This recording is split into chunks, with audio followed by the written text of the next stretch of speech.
3.1 এৰ 1 নম্বৰ কোশ্চেনটো সমাধান কৰিম তো কোশ্চেনটো কৈছে ইউক্লিডৰ কলন বিধি ব্যৱহাৰ কৰি গহাও উলিওৱা তো 1 নম্বৰত আছে 135 আৰু 2 to 5 ৰ গহাও কিমান হ'ব 2 নম্বৰত আছে 196 আৰু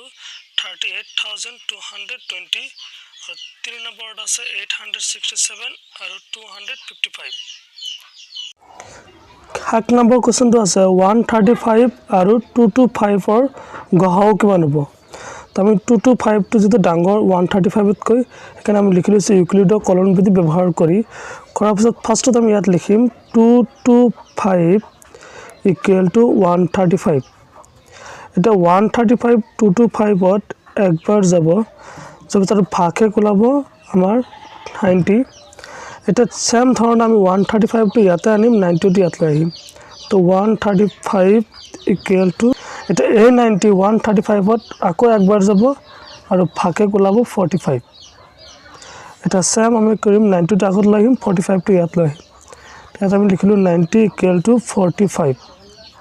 এতিয়া 90 ৰ ভিতৰত 45 কেইবাৰ যাব দুইবাৰ equal to 2 to 5 135 equal to হ'ব 45